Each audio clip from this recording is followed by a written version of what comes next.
pardon de nous faire attendre. Bonsoir à tous. Bonsoir. Merci beaucoup de votre présence. Bonsoir, je voulais vous dire quelques mots à l'issue donc des échanges que nous avons eus ces derniers jours. Est-ce que vous avez parlé avec Donald Trump, justement, aujourd'hui, avant la réunion de demain?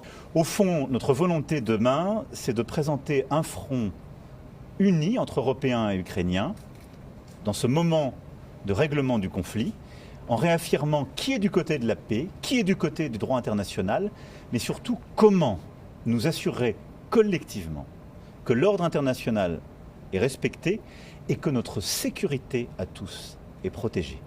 Parce qu'il en va de la sécurité des Européens et de la France. Parce qu'on sait à quoi on sera confronté le jour d'après, si on reste dans la même situation. Et donc si nous sommes faibles aujourd'hui avec la Russie, nous préparerons les conflits de demain et ils toucheront les Ukrainiens. Et ne nous trompons pas, ils peuvent aussi nous toucher au moment même où notre pays continue d'être de manière régulière attaqué sur le plan cyber, sur le plan de l'information ou dans des espaces contestés du maritime au spatial. Donc pas de faiblesse. Le terrain, nous les avons beaucoup aidés, mais c'est eux qui se sont battus. Rappelez qu'il ne peut pas y avoir de discussion territoriale concernant l'Ukraine sans les responsables légitimes, démocratiquement élus de l'Ukraine. Pas de discussion sur l'Ukraine sans les Ukrainiens. Mais de la même manière, pas de discussion sur la sécurité des Européens sans eux. Eh bien, on a besoin d'avoir un format crédible d'armée ukrainienne. Premier point.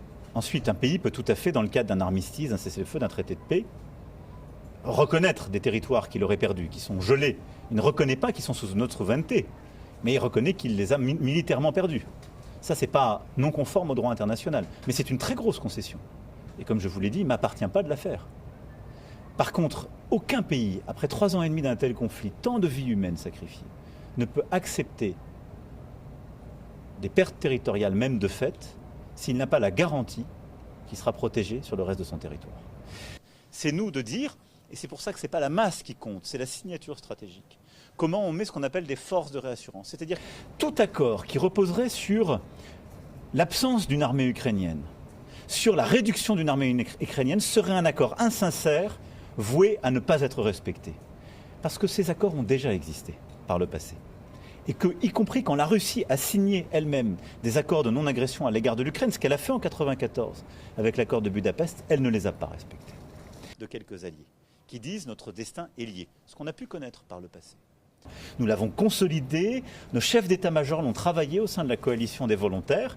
Plusieurs États sont prêts à le faire, de la formation à la logistique jusqu'à la présence dans des zones non chaudes, c'est-à-dire pas sur la ligne de front, pas dans des territoires contestés, mais d'avoir une présence de forces alliées aux côtés de l'Ukraine.